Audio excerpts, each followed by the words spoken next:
What's up? What's happening, folks? Welcome back to the channel, Sports, Life, and Politics TV. I'm Samuel Koppel, YouTube's #1 couch detective, and I'm here for the news. And today we're going to be going over several clips that's going on within politics, geopolitics, and some of the local things that are happening close to home. But today we're going to start off with this U.S. investigate suspected leak of Israel alleged plan of attack on Iran. Now, in a lot of these videos, I be so far ahead of my time. I'm talking about sometimes years that I have to go back and rehash and, show that, hey, man, I was saying this shit a year ago. I was saying this 2 years ago to kind of show that this is just not some chicken shit ass channel where you come on and a guy just do a bunch of regurgitating of what other people have said or after the fact giving you what did already happen. On my channel, I like to use a little intuition. I like to use a little foresight. I like to kind of read what they would call the crystal ball and kind of look forward. That's one of man's greatest gifts is foresight. So that's something I really like to use on my channel. But this first clip we're going to be going over, as you can see, they have a picture of the Pentagon, and they saying that somebody leaked information on Iran's plan of attack, not Iran, I'm sorry, Israel's plan of attack on Iran. Now, Iran recently launched an attack at Israel, and that launched because Israel attacked Iran. So as you can tell, this is tit for tat, what they would like to call escalation. There's no doubt there was going to be escalation. Did I predict the escalation before the war? 100%. I proved that in the last video. A year before, I said this thing is going to escalate. And now Hezbollah and Iran and everybody else is included, including other countries, whether it be Yemen or Syria. All these other countries are slightly involved, maybe on the side of Iran and Hamas and Hezbollah, but then you have countries like Jordan and Saudi Arabia and the United Arab Emirates who kind of sides with the West. And one thing I notice about those countries, they want plausible deniability. Like, let me give an example. It's like you take somebody to rob a bank, but you drop them off three blocks before the bank, and then you drive off and go home. And then if they rob the bank, you just yell out, "I didn't know he's robbing the bank. I just dropped him off and I went home. So I got deniability. I didn't have nothing to do with that." So that's what a lot of those Middle East countries do, like Saudi Arabia, Jordan, the United Arab Emirates, and other countries who are in cahoots with the West. But let's take a look at this first clip. Pentagon is now investigating a major intelligence breach of highly classified U.S. documents that had assessed Israel's plans to attack Iran. The documents posted online. Tom Burge in Israel. Tonight, the Department of Defense and the FBI investigating how highly classified U.S. documents outlining Israel's preparations for a potential retaliatory strike against Iran. And I want you to look at the bottom what it says on the screen. U.S. probe leak of Israel attack plan. FBI, Pentagon investigate intelligence breach. Now, let me say this. Let me play both sides because I don't like to speak in absolutes. I could be wrong. So I want to speak on both sides. Either China, Iran, Russia, or another foreign agency hacked and leaked this. Or the United States, somebody within our government leaked this. Or somebody within Israel, because everybody has a reason to want this to be leaked. Because there's people within our government who want this to be leaked. They don't want to support Israel wholeheartedly. They don't want to support what some people are calling a quote-unquote genocide of the Palestinian people. Some people don't want the United States sucked into a war that you can't win. And I said this before, I'm going to say it again. I've said it in every video from the beginning of this war. Israel cannot defeat Hamas. They cannot defeat Hezbollah. They cannot defeat Iran. And they damn sure can't defeat all three of them. So where this is going, nobody knows. It seems like it's going headed towards the destruction of Israel. So I don't know like where they're actually trying to take this, but yeah, they can't defeat all of them. So whoever leaked this, they want it out there to be known that this attack is coming and what's going to be attacked, because they know that Iran can attack and hit anything they want now. After Iran launches ballistic missiles and they weren't able to shoot all the missiles down. A lot of the missiles was getting through. They realized that we can't shoot this shit down that Iran is shooting. That's why the United States sent the THAAD program, which is a missile defense program, over to Israel. Not only did they send it over to Israel, they put actual United States troop soldiers on the ground to actually man it, which is something that they should not be doing, but they are. Were posted online, allegedly detailing the number and type of missiles the Israeli military may be readying weeks after Iran launched 200 ballistic missiles at Israel.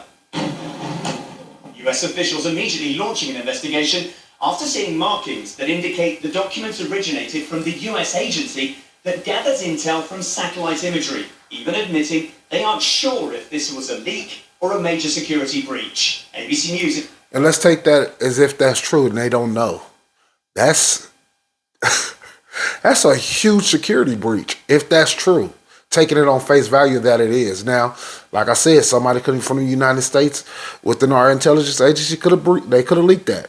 Or this is another thing you can play devil's advocate with, is that maybe they want Iran to know. That's something I'm leaning towards, that they want Iran to know, so Iran can protect itself as much as possible, have the least amount of casualties.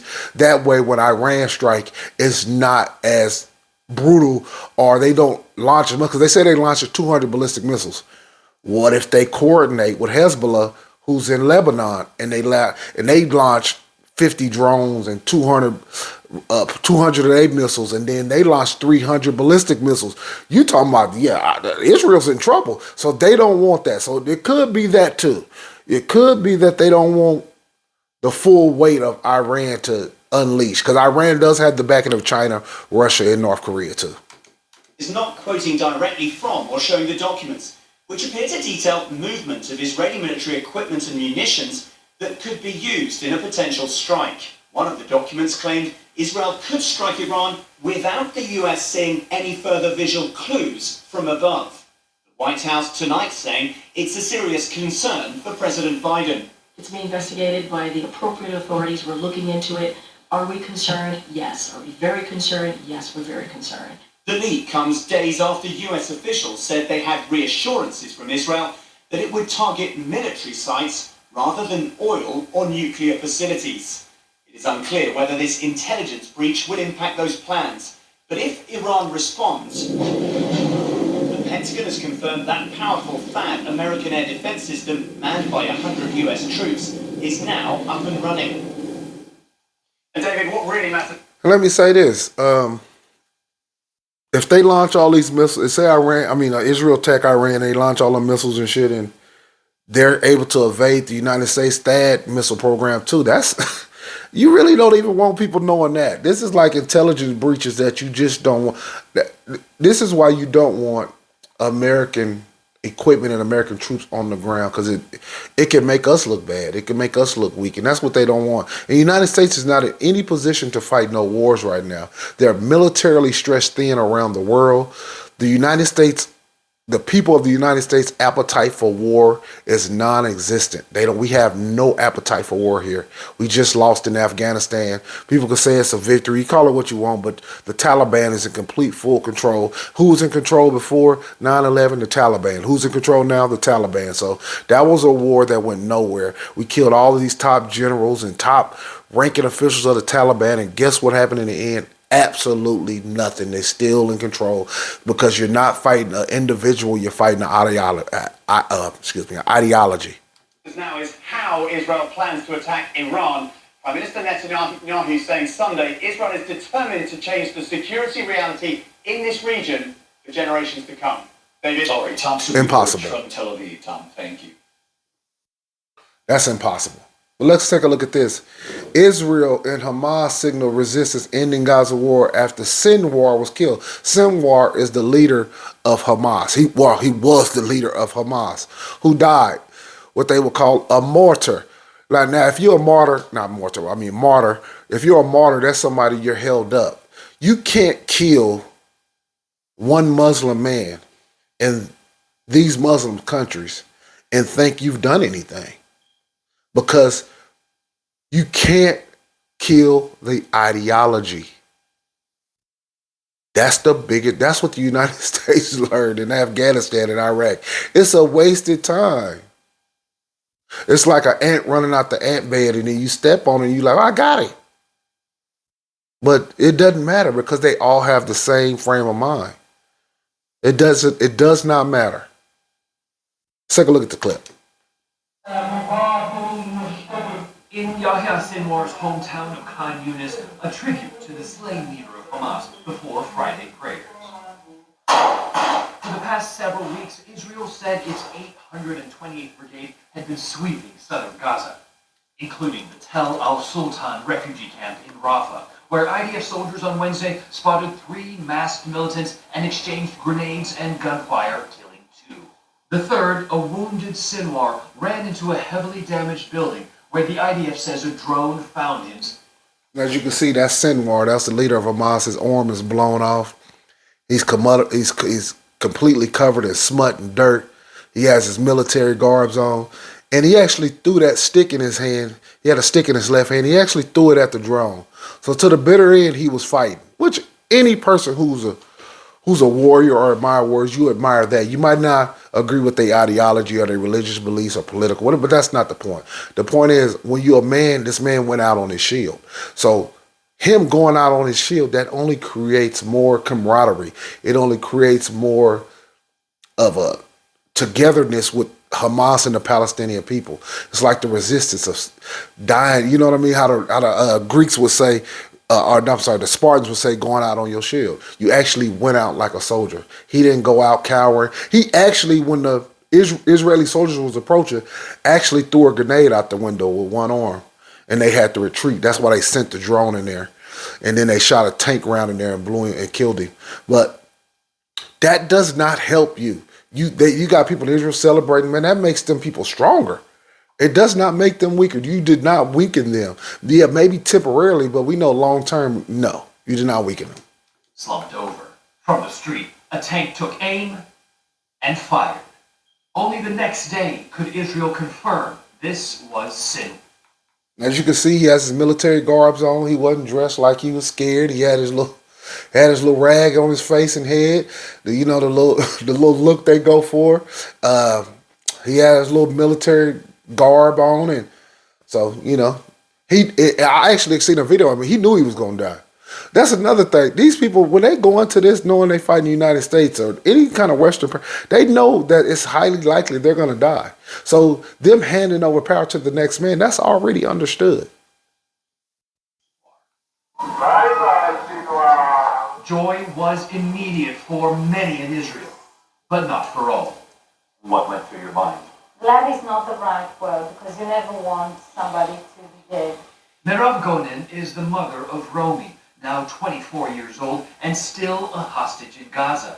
In the tunnels, without daylight, can you imagine not to see your daughter for a year? I don't know how she looks like. Israel says its highest priority is to bring home all hostages, but has resisted renewed calls for peace, instead escalating its offensive in northern Gaza. We have made phenomenal military progress, eliminated much of Hamas, but we're not at the day after. What Hamas? And, military propaganda is as old as mankind itself, basically. When you say we eliminated a lot of Gaza, I mean, that's like saying the United States eliminated a lot of the Taliban or a bunch of people in Iraq. Now, Iraq is still launching missiles and shit at Israel right now. The point I'm trying to make is that a lot of this shit, you're not getting anywhere militarily. Yeah, you're doing a lot of destruction, you're blowing a lot of stuff up, but they're also, what they don't show you on the news, they getting hammered. Them tanks and shit, the tank is almost obsolete. The only reason the tank still has a little bit of staying power is because most militaries are fighting a way lesser military when they're using tanks. But over in the Ukraine, people don't even want to be in them damn tanks no more. They're basically just huge sitting targets, and they're so easy to hit. You can actually run up on the tank and actually stick something on it. They don't have a 360-degree view on them tanks. So the tank is almost obsolete. So Israel's getting hammered in them tanks. So they don't show you that part. I actually seen videos. Them goddamn RPGs, them old ass 1970 RPGs is hammering their ass. The same shit that was hurting the United States and Iraq, them IEDs and improvised devices is hammering their ass. Those same things still work. Them old school tactics still work. Booby traps and all that shit, it still works.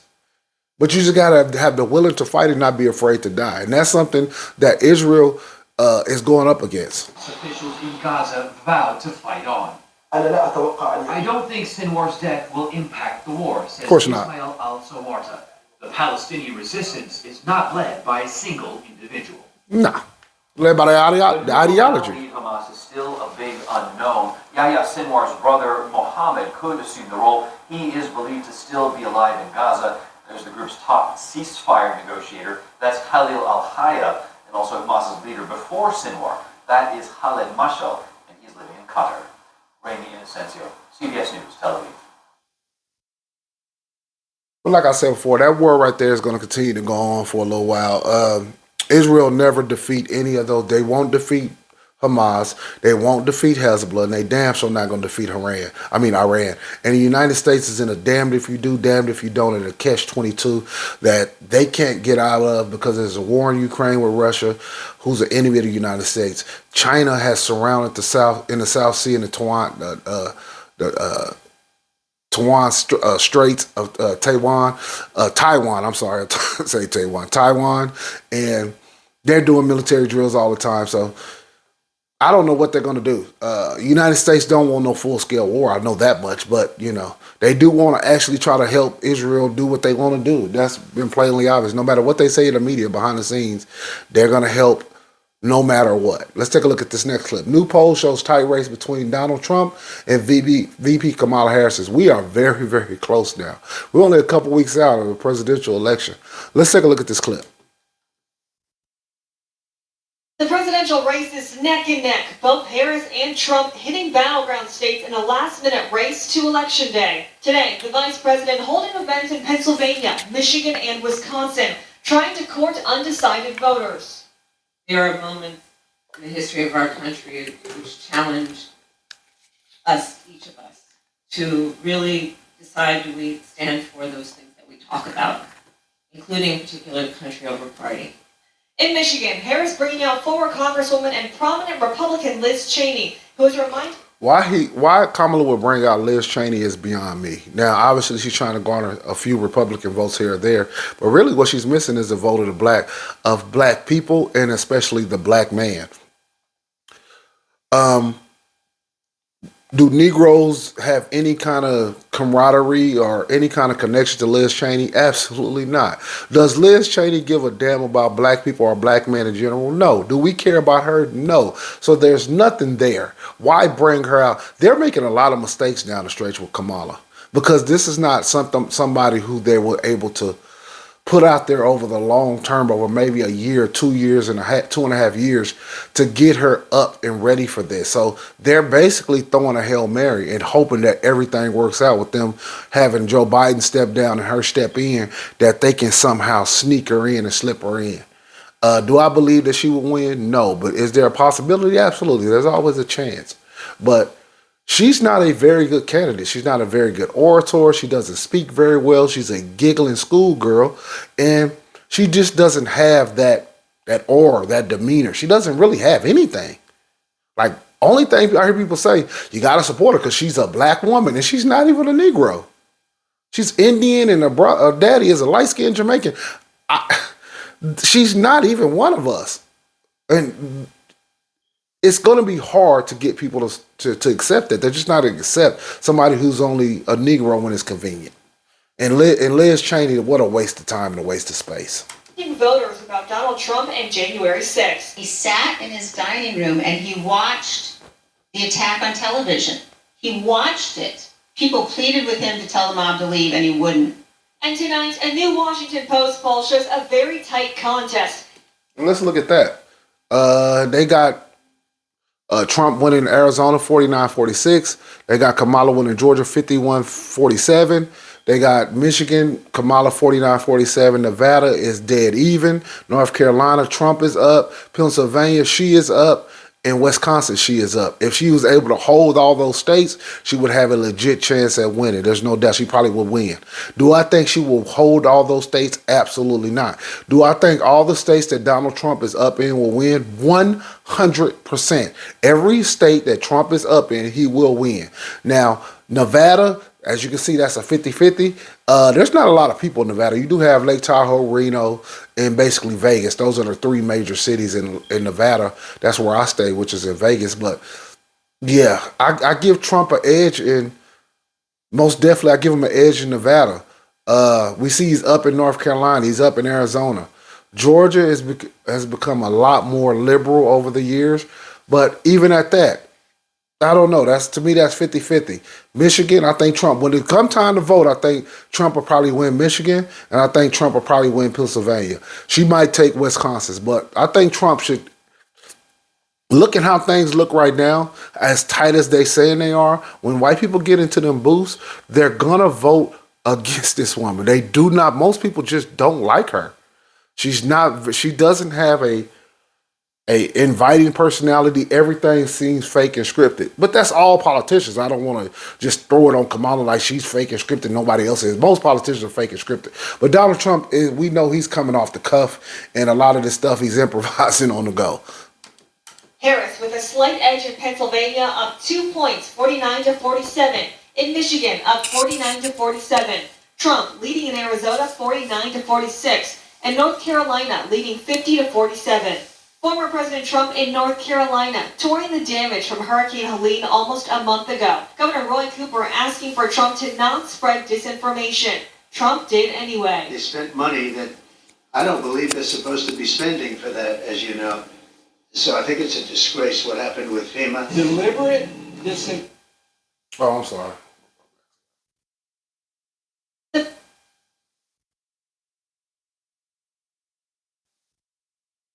My bad. of local, state, and federal North Carolina officials needs to stop. Sunday, Trump did a photo op. And basically, they were saying that Trump, he's deliberately saying FEMA spent money they shouldn't have spent on immigrants. Did FEMA spend money on immigrants? I would imagine they had to take all these billions of dollars and went to immigrant. You taking it from somewhere. And they won't admit to where they taking it from. So if you just say, hey, they taking it from FEMA, you might be right. Is it a guess? Yes, but you're taking it from somewhere.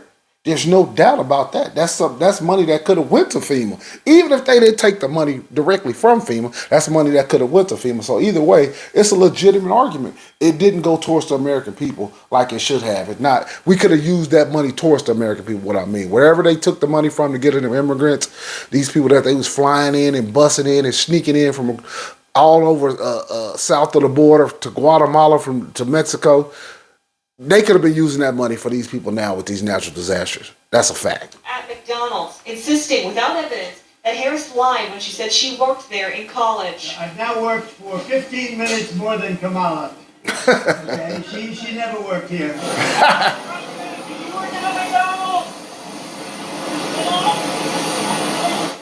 You see that was so fake and so scripted. I just want to see one more time. Let me see it again. Just look how fake and scripted that shit is. More than Kamala. Okay, she never worked here. That's my president. Did you work at McDonald's? Jack Lindley, ABC News, Los Angeles. Look at that Secret Service agent. He looked like he's been doing meth all night. Oh man, the Secret Service is taking a turn down. Oh my God. He don't even look like he's supposed to be a C. He looks like a fucking Tennessee meth head. Unbelievable. Let's take a look at this. Elon Musk gives away $1 million every day until the election for random people who sign up for some giveaway he got going. Let's take a look. Elon Musk says every day he'll give one lucky registered voter $1 million if they sign a petition from his pro-Trump Political Action Committee, which is the latest way the world's richest man is boosting the former president. But whether the contest is legal and what Musk's endgame is are both unanswered questions. CBS's Jolene Kent reports. It's the Elon Musk show on the Trump trail in must-win Pennsylvania. Tonight's person is Sean Dreher. The world's richest man is handing out million-dollar checks to swing state voters, sweepstakes style, once a day till Election Day. And all you have to do is sign a petition in support of the Constitution. He's also poured Let me say this $75 million. about Elon Musk. Do I trust Elon Musk? Absolutely not. He's a satanic Luciferian who comes from a Luciferian satanic family. Even if you look up his ex-girlfriend, I think her name was Grimes. Something Grimes. But if you look up his now ex-girlfriend, one of the most demonic looking human beings you've ever seen in your life. I don't trust none of these people. This is why I always tell people I'm apolitical, because I want to be able to tell the truth when I need to. I don't want to have to be trying to make excuses for politicians or any of these people who I don't know and I truly don't give a damn about. But Elon Musk is a satanic Luciferian devil worshiper who comes from a satanic background. There's no doubt about it. You look at his parents, his mom and dad look like they will put a baby between two pieces of bread and eat it, allegedly. But yeah, I don't trust nothing about this man. What a snake. And do I trust that these people $1 million, ain't one day? I trust it if I see all of a sudden there's a nigga and a Mexican and an Arab. If I start seeing those type of people winning and not just white people, you might got me. But what I'm seeing, something's rotten in Denmark. Into his own pack to get Trump voters to the polls. What he really wants to do is get people who he thinks are going to vote for Trump but aren't registered to vote. Federal election law says it's a crime to pay anyone to register to vote or simply vote. Is Elon Musk acting illegally? The actions that we're seeing, it violates federal law pretty clearly, actually. I don't think it's a particularly close call. Musk is dangling incentives to voters after he was promised a prominent role in a second Trump White House. I will create a government. And you see what I mean? I don't trust Elon Musk. You can't trust this this demon. Now, does he run a great company? He has a great company that you can invest in? Absolutely. They ain't saying that. But I'm saying as a human being, now he's going to have even more power within the government? Hell no. You can't trust him. He's going to ain't no telling what they going to put him in charge of. Who knows? Whatever it is, it's going to be prominent and he's going to be able to wield power. But it is what it is because that's the way the cookie crumbles and that's how these things work in politics. Efficiency Commission, and Elon, because he's not very... And let me say this before I forget about this. If he was doing the same thing for Kamala, people would be picking him up and putting him on his shoulders. Busy. Putting him on their shoulders. Agreed to head that task force. His companies SpaceX and Tesla have benefited from billions in federal government grants and contracts. And I'm very concerned about a country where people like Elon Musk, others that are sucking up to Donald Trump, that will undoubtedly be carved out of regulations, undoubtedly get massive, even larger federal contracts. I mean, it is an American oligarchy. Musk. Oh shit, man! Y'all do that shit, and everybody does. That's what I don't like. When all of a sudden you become a hypocrite. You know damn well everybody does that. That's the name of the game in politics. Is buying and being bought. Period. Point blank. Everybody and everything is up for sale. Also uses X, formerly Twitter, which he owns to promote Trump to his 200 million plus followers. According to a CBS News investigation, Musk has used X to amass 3.3 billion views on posts about election security so far this year. Nearly 60% amplified false or misleading information, including unsubstantiated conspiracies. A third $1 million check was just given away in Pennsylvania tonight. And when we reached out to Musk and his PAC about whether this violates federal election law, a source directly familiar tells us it's confident in the legality of this initiative. Nora? Jolene Kent, thank you very much. That sounds extremely strange. We got this next video. It's something I've been talking about for a very, very long time. Is China... This is from the Reuters report. Fair use, fair use, fair use. Use this video for educational purposes only. But is China edging closer to war with Taiwan after the latest drills? Now, I'm going to take you to this clip because you can, as you can see, you see this video right here. China versus Taiwan versus America. China, if war, not if, But when? And I made this video, I want to say, What's up? let me see when I made What's this happening, folks? Welcome back to the channel Sports Life. Hold on. I want to see when I made this video exactly. I made this video 2023, April 11th, as you can see. And then I made another video.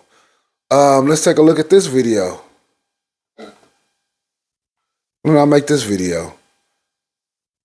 June 5th, 2023. So I've been on it for a long time, and I got video. I done made about 6 videos on this, but I'm just going to show. I just want to show you in this video. Listen to what I had to say over a year ago about this thing. And then we're going to take you to the Reuters report. And I just want people to know that I'm not just out here talking. I actually got a little insight, a little foresight. Yeah, a little crystal ball reading. But let's take a look. Listen to what I said over a year ago. All these things that's happening, I told you they were going to happen. China is only going to become more emboldened over time. I told you, just like North Korea wants back South Korea, just like Russia wanted back the Ukraine, China most definitely, 100%, without a shadow of a doubt, wants back Taiwan. The United States have their tentacles deep in Taiwan, basically puppeted them, and China has had enough of it. They're going to continuously make these provocative moves. They're going to continuously cut off shit. They're going to continuously do these things until they feel like they're ready to attack Taiwan. And eventually that is coming. Last week, China. So that's something that I've said over a year ago in several videos. Even 2 years ago, I said this in the videos I was talking about the Ukraine and Russian war. I've said the same thing. So it's not new. I'm not new to it. I'm true to it. Let's take a look at this clip. China said its day of war games around democratically governed Taiwan on Monday was a warning against separatist acts. They have threatened more could be in the offing. Though apparently shorter than previous drills, they were intense in terms of swift simulated attacks and deployment of ships and aircraft. But what was China trying to achieve with these drills? The Chinese military said the drills practiced blockading Taiwan's maritime lifeline for imports. And I said they're going to continuously do this. This was from 6 days ago.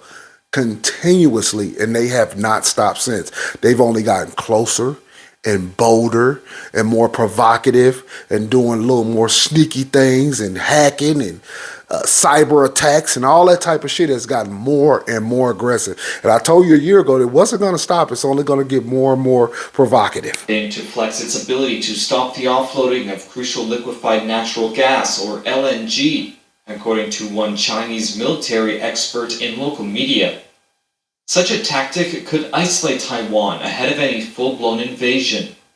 However, Taiwan's state-run energy company said on Monday LNG imports had been unaffected. Here's the director of defense strategy and resources at Taiwan's top military think tank, Suju Yun. This drill was actually not a so-called punishment. Most importantly, China wanted to show the whole world its ambitions and its political goals. This is why we say that this kind of military action by China is 70% political and 30% military. It is mostly a political exercise. This time there was a rather special component, the so-called quarantine or blockade, during which they practiced their blockading abilities. This is why Taiwan kept its guard up. So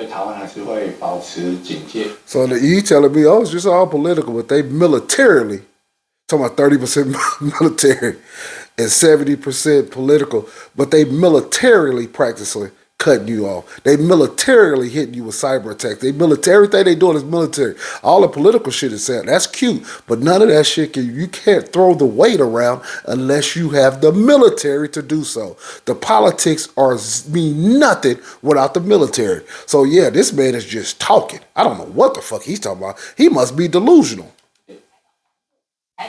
A map issued by China's military showed drill zones closer to Taiwan than in previous exercises. What? For the first time, it included areas within Taiwan's 24-mile contiguous zone. China's Coast Guard, the world's largest by far, also patrolled around the island in unprecedented numbers, according to an analyst.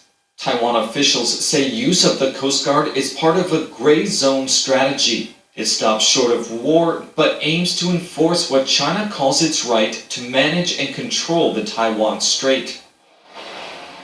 The drills drew quick condemnation from the Taiwan and the United States governments. But Zhu Yun says the drills are an opportunity for Taiwan to learn formations and Chinese military tactics, and it must also prepare for further tensions in the future. Is this man out of his fucking mind? None of that shit matters if the United States don't have them aircraft carriers and battleships and cruisers hanging out around your coast. None of that shit matters. This is ridiculous. It's ridiculous. They can tell you, they can literally send Taiwan all of their military plans and goals with their country, and they still couldn't do nothing about it without the United States. It's just laughable. I don't even know why they got this buffoon, this Asian Beavis and Butthead on here talking. Taiwan has to first strengthen its defensive capabilities, including... It's damn near 2025. If you ain't strengthened your defensive capabilities by now, you don't have a snowball's chance in hell of doing it at this point. You got a better chance of crip walking up Mount Everest with no shoes on. all kinds of anti-ship missiles and air defense missiles, which is the priority. In this situation, Beijing will not be confident to use force. In other words, only if we stay pessimistic militarily can we really maintain peace. I don't know what the fuck he was talking about, but that man has clearly lost his mind. There's no doubt about that. Let's take a look at this next clip. In this video, I've went over this. And I actually said it in the video in this that I just showed you. North Korea plans permanent border block of South Korea. Look, I wouldn't be surprised if North Korea, Russia, China, and Iran and other smaller countries don't have something planned for something simultaneous. I would almost guarantee you they do. If China goes into Taiwan, and then I wouldn't be surprised at the same time if North Korea doesn't, quote unquote, decide to go into South Korea simultaneously. And then there's a major attack in Israel simultaneously, because all of these countries are in cahoots with each other now. They all look at each other as allies because the enemy of my enemy is my friend at this point. And everybody's enemy is the West, and that would be Israel, England, and a few other European countries, not all, but a few other European countries, and the United States all into cahoots together. So it's going to be interesting to see. But let's take a look at this clip of North Korea. Well, North Korea is announcing plans to completely cut off territory from South Korea. Fox's Alex Hogan takes a deeper dive into the rising tensions along the Korean peninsula and the impact it'll have moving forward. North Korea is permanently blocking its territory from South Korea by cutting off all roads and railways. Pyongyang says the measures are in response to what it considers provocations by South Korea and the U.S., citing joint military exercises. According to the country's state-run news agency, the North's military believes, quote, the acute military situation prevailing on the Korean peninsula requires the armed forces of the DPRK to take a more resolute and stronger measure in order to more credibly defend the national security. But officials in Seoul say Pyongyang has been building up its side of the border for months with anti-tank barriers and mines, and they warn this latest move will only further isolate the North. Beijing responded to the decision with another call for restraint. We believe that maintaining peace and stability. Well, we just literally, this is the Chinese foreign minister spokesperson. We literally just watched the last video of the Chinese encircling Taiwan. That's why I say you got to be careful of what people say on TV, because it's all propaganda. Behind the scenes, obviously, they want a separation of North Korea and South Korea. And I'm not saying they want a war on their border, but like I said before, they would all have to be in cahoots together because they allies. That's a fact. So for her to say, oh, we want them to show restraint, you're not showing restraint. But behind the scenes, they know everybody knows what it is. There's really not a secret. And if you have two eyes and two ears, you can actually see what's really going on. On the Korean Peninsula and promoting political solution to the peninsula issue is in the common interests of all parties. Tensions around the DMZ have been rising for months, with the North sending trash-carrying balloons across the border. And I covered that. Those trash balloons are just practice for dropping some biological agent or something else. That's not, the trash was a practice run for something else. I covered that months ago when they was dropping the balloons across the border in South Korea from the DMZ, from North Korea. Yeah, I said, oh yeah, they just practicing on dropping something else over there. Yeah, they just put trash in there for now. But when push come to shove, they gonna be dropping some other shit on your ass. Responded by blasting daily anti-North Korean propaganda broadcasts. Then this week, Kim Jong-un threatened to use nuclear weapons in potential conflicts with South Korea and the U.S. It's not clear how this border bloc will impact ties with the South, as travel and cross-border exchanges have been stopped for years. In London, Alex Hogan, Fox News. But yeah, it is what it is with that. There's no doubt about how that's going to happen. But North Korea has they're still at war with the United States, even if what you would call a quote unquote Cold War. The war is still on. There's only a ceasefire, even though it might be a 70-year ceasefire. It's still a ceasefire nonetheless. But let's take a look at this. State Department reports of North Korean troops in the Ukraine. And I just told you, and I've told people in videos year after year that all of these people are allies and they all in cahoots together. And don't be surprised if you don't see a simultaneous attack some way, shape, or form here in the future. There's no doubt about that. Let's take a look at this.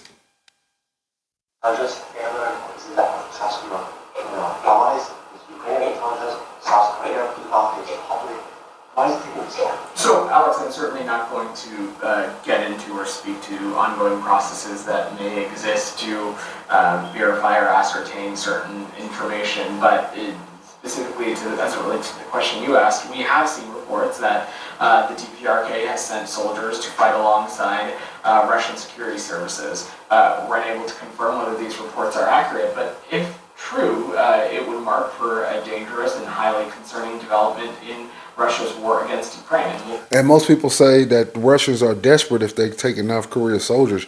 Yes, but desperate times calls for desperate measures because the United States is constantly and steadily sending billions and billions and billions and billions. At this point, it has to be close to $1 trillion to the Ukraine to fight this war. It's ridiculous how much money the United States is giving to this war for the Ukrainians to be losing. But I will say this, the Russians have taken huge hits. But I told people at the beginning of this war with between Ukraine and Russia, that Russia will fight this war at all costs. There's nothing that Russia won't do to win this war. Why? I had a video I did a long time ago, you guys. One of my first videos. Fantastic video. I would say one of my best videos I ever did of a breakdown of why Russia was fighting against the Ukraine. And then a guy a year later came on Joe Rogan's show and said everything I said damn near word for word. It was unbelievable. Then I did a video on, I did another video that a year later is saying that Joe Rogan should have had me on the show. I was pissed this man and watched my video and said word for word. Most people say this is a little channel, chicken shit channel, such and such. But my breakdown on that was so fucking good. And it was so on point that a year later, damn near word for word what I said, that man went on there and did it. Because I had a whole map on the TV. I was showing where different missiles was at and what country was involved, where it was Belarus and all these different countries, and I was breaking that shit down. And that man a year later said that shit. But the point I wanted to make is that Russia will fight this war no matter what because of the United States placement of strategically of a lot of their missile defense system and offensive missiles on the borderline of Russia. Ukraine is too close to Russia. They basically the same country. At one time they was. But it's too close to let that country fall to the west, and then they could just put their missiles right next door. You can sneak spies in. It's too easy for CIA intelligence and all that shit. You just don't want it. So, like I said, they was gonna fight this shit to the bitter end until they won, and now the Ukraine is getting their ass kicked. There's no doubt about that. But Russia has taken severe losses, but only because of the help of the United States. We'll continue to consult with allies and partners on the implications of such a dramatic move. but I want to be very clear about something, Alex. If this is accurate, it would also demonstrate what we would view as Russia's growing desperation in its ongoing war of aggression. It is not hyperbole to say that Russia is suffering extraordinary casualties on the battlefield every day due to the effectiveness of the Ukrainian military. And if Russia is indeed being forced to turn to the DPRK for manpower, this would be certainly a sign of desperation on the part of the Kremlin. Jay. This is why we have been hearing for 2 weeks now. I don't even think that's the video, but the point is they had troops on the ground. I'm sorry, y'all was watching the wrong fucking video. But let's watch this one. You get a better view. I'm sorry. About growing military I watched the wrong damn video. Korea and Russia, with reports the North is sending soldiers to fight for the Kremlin in Ukraine. Ukraine's Center for Strategic Communication and Information Security has released video that purports to show North Korean troops being equipped with Russian uniforms in preparation for their frontline deployment. South Korea's intelligence agency says 1,500 Special Forces soldiers are already in the eastern part of Russia participating in training. Ukraine's president is calling for decisive actions from Kyiv's partners. It is obvious that Putin fears peace, which is why he is looking for ways to escalate the aggression and involve North Korea on the front line. This is an obvious signal to the whole world as to who wants nothing but war. Moscow and Pyongyang have been allies since North Korea was founded after World War II. They've grown closer since Russia launched its full-scale invasion of Ukraine 2.5. And not only that, this also gives actual fighting experience to the North Koreans, because North Koreans haven't actually been in a real fight for damn near 70 years at this point. So they actually need boots on the ground training and fighting to actually, because it's a lot military to watch your comrades die. It's a lot militarily to actually strategize and outflank and having to adjust on the go. That's a lot of shit in military tactics to do just in practice. You have to do it for real. So they can't practice forever. If they're going to ever fight against the South Koreans, United States, they actually got to have real practice. Years ago. Ukrainian officials say they have intelligence to suggest about 10,000 North Korean soldiers were being prepared to join Russian forces. The Kremlin has not confirmed the deployment, but is defending its ties with Pyongyang. North Korea, the Democratic People's Republic of Korea, is our close neighbour, our partner, and we are developing our relations in all fields. It is our sovereign right. It shouldn't cause anyone concerns because this cooperation isn't aimed against third countries. We will further develop this cooperation. We are seeing a lot of contradictory information. Seoul has condemned the North and is calling on Pyongyang to halt any deployment to aid Russia's war. The South Korean Defence Ministry says its military will take all necessary measures to protect its people. North Korea's involvement in Russia's invasion is a violation of UN resolutions and should be condemned as an illegal act by the international community. Furthermore, it poses a serious threat to our national security and the safety of our people. Russia is continuing to pound the front line in Ukraine. In the southeastern city of Zaporizhia, the governor says ballistic missiles struck more than 30 houses. 2 people were killed and 15 others injured. At the UN, the US has accused Russia of seeking to expand the conflict. If Russia is indeed turning to the DPRK for manpower, it would be a sign of desperation on the part of the Kremlin. We know Russia is suffering extraordinary casualties on the battlefield due to the bravery and effectiveness of the Ukrainian. Look at the Russian representative. He like the hypocrisy, the hypocritical nature.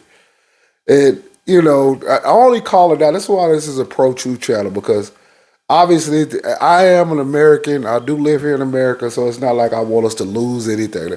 But I do have to call out some of the hypocrisy. And I would imagine this man is looking like, you talking about you using and putting different troops on the ground. You guys just went into Israel.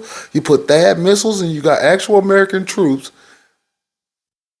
Man, in the THAAD missile defense system in Israel, you guys have a lot of nerve. I know sometimes people, but when you're the superpower, you call the shots. When you're the superpower, you make what you want to have happen. You paint the narrative, and they call it, like I said, the propaganda. But you paint the narrative you want to paint. But, buddy, I know he's looking like you got a lot of nerve. Either you got a lot of nerves, or I need to take a nap. Either that's one or two looks he got. It could be a nap.